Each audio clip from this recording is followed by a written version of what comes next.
So there are a few things that it is our desire to help you reconfirm within yourself today. First, it would be nice if you could accept the existence of this vortex of creation.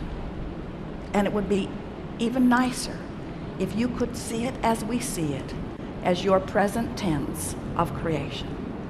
So that when your friend says to you, I don't see any improvement in your life, you can stand firmly inside your vortex of creation and say, that's because it's not visible to those who are outside the vortex. And they will say, have you seen a doctor lately? And you will say there are no doctors in the vortex of creation.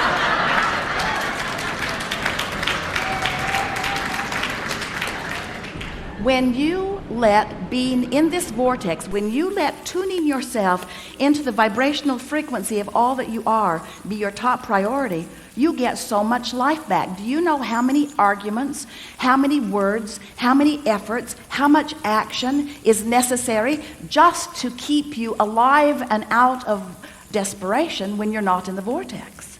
In other words, it's a big effort to live this life when you're counting on your words and your action and your effort to make it happen.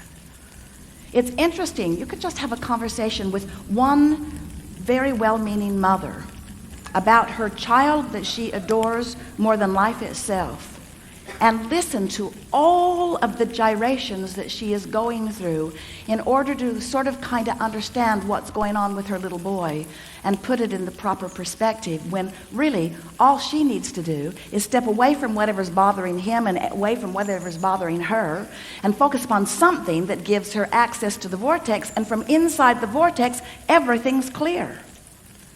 You cannot lead from behind.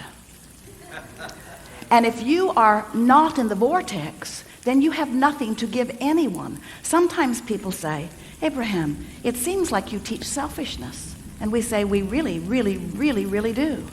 Because selfishness, let's define it. Selfishness means vibrational alignment with self. And in order to understand that, you got to know who self really is. Self is source. Self is pure positive energy. Self is worthy. Self is clear-minded. Self is healthy. Self is full of vitality. Self is eager about life. And when you are willing to be selfish, which means you are willing to mimic the vibration of self, which means you're willing to release the thoughts that hold you apart from that and practice the thoughts that cause you alignment with that, which simply means you're selfish enough to care how you feel. That's when they call it selfish. People say, oh, you're so selfish, you're pleasing you. And what they mean is, you should please me? You're selfish because you please you, and I'm not selfish because I think you should please me instead of you? There's some screwy reasoning going on. And every time it matters to you to please them instead of you, oh, it's such short-term gain, such short-term gain. Because when you care about how someone else feels or how they are responding to you, so you behave in order to affect their response to you, you do them a very big disservice, because you teach them that through action and demand or cajole or control or power, that they can wrestle their life to the ground. And there's hardly going to be anybody as cooperative as you.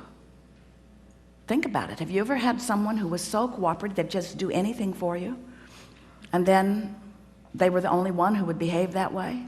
So you just had that one friend? Often it was your mother. You weren't really ready for the world, were you? But when you show yourself that you have the power to come into alignment, not just with who you were before you were born, but with all that you've become ever since, not just with you and all you've become, but with Source itself. When you show yourself that by being selfish, which means by reaching for the best feeling thought you can find on whatever subject is active, when you care about being in the vortex, you care about being in concert with the energy that creates worlds. And one who's in the vortex, one who's in alignment with that energy, is more powerful than millions who are not. It's such an interesting thing to watch what goes on in your planet, because you are so good at step one. Most of you have made such a career out of step one. You sift through the data, and you know what you don't want, and you know what you do want, and you know what you don't want, and you know what you do want, and you know what you don't want, and you know what you do want, and you know what you don't want, and you know what you do want, and you know what you don't want, and you know what you do want. And sources over here, knowing what you want, being what you want, sending out a signal of what you want. Law of attraction's over here, gathering what you want, gathering what you want, gathering what you want, gathering what you want. You're over here.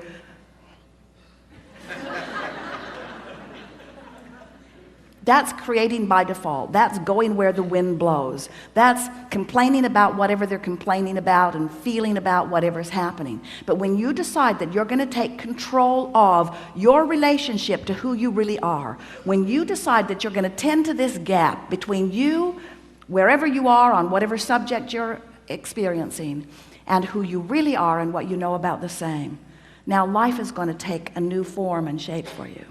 You're going to feel exhilarated. You're going to feel satisfaction. Those who are watching you will see you as someone who seems to create tremendously with ease.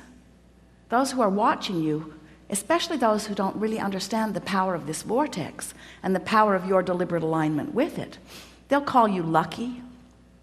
Many times they'll be jealous of you, because they'll watch your fortunes amass and your funds surround you, and they'll watch you in satisfying life experience. And when they say to you, "What do you know that I don't know?" the only thing that you can say to them that is of any real value to them is, "I figured out my relationship with me, and I'm constantly aware of my vibrational relationship to who I really am and what I really want. And I guide every thought I can to mesh with the wholeness that I am. I've become a deliberate thinker.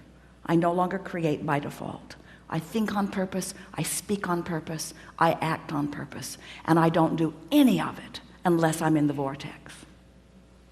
What do you mean? What's a vortex? What do you mean? What is a vortex?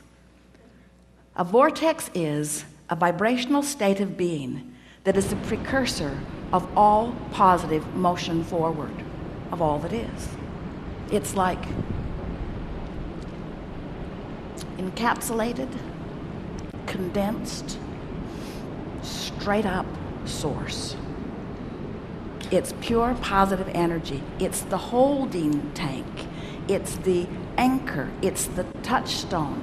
It's the place where all dreams and wishes and hopes are held until we find vibrational alignment with it. It's the eternal pool of well-being to which each of us have added mightily along the path of our physical experience.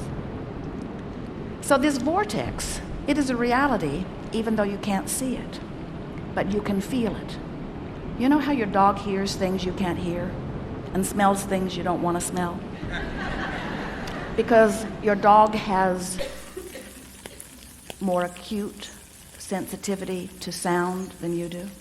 Sound is just vibration, and hearing is just translating it. Smelling is just translating vibration. This vortex is something that while you can't see it, and while you may not be able to hear it, when you get in the vicinity of it, you can feel the deliciousness of it. And when you are far from it, you can feel the discord of not being close to it. Do you know that everything you feel all day, every day, is nothing more than feedback about your proximity to your vortex? So when you feel really ornery, you're vibrationally speaking not near your vortex. When you feel hopeful, you're right on the brink of it. In fact, this door to the vortex, this imaginary door in Abraham's fairy tale of the vortex, this vibrational entry point is somewhere between hope and belief. So when you feel hopeful about something, you're so in the vicinity that you'll be called in, you'll be swept in. Law of attraction will take you in. Law of attraction will take you in when there is not enough resistance to hold you out. How's that? If you weren't doing that thing you do that holds you apart from your vortex would take you in every time. When you slumber, in you go. But you wake up right where you were when you went in. If you go to sleep in the vortex, you wake up in the vortex. If you go to sleep not in the vortex, you wake up not in the vortex. Have you ever had an experience where you're ornery when you go to sleep? You sleep all night, you sleep pretty good, you wake up, still ornery. So the vortex is the source of well-being, calling you home, so to speak, calling you to all that you've created. And when you are not clinging with resistance to some thought that keeps you from it, it takes you right in. So really, when we say we want you to get into the vortex, what we really mean, a much more accurate way of saying it is, we want you to stop doing that thing you do that keeps the vortex from taking you in easily. Oh, you're going, you're just not going willingly sometimes. In other words, when you croak, in you go. So wonderful to watch you die.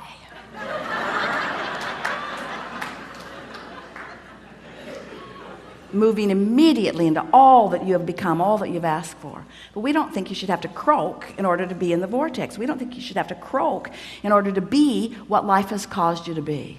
So, as we're moving forward today, we're eager to talk with you about whatever it is you want to talk about. And it is our desire to help you to find a vibrational stance, which means a mental approach, which means an attitude about whatever it is that you've got going on.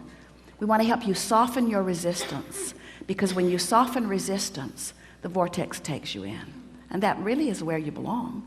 You belong inside that vortex where rendezvous with exhilarating things can happen all day, every day.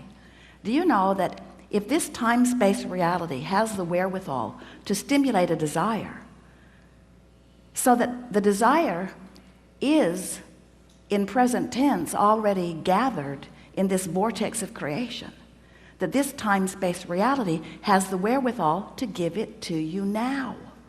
And the only reason there is a gap between you putting it in the vortex and it showing up where you and others can see it and smell it and hear it and taste it and touch it is because you've got more resistance about the subject going on than you do belief or expectation about the subject. That's all. You just got to move yourself into more expectation. So what do you want to talk about?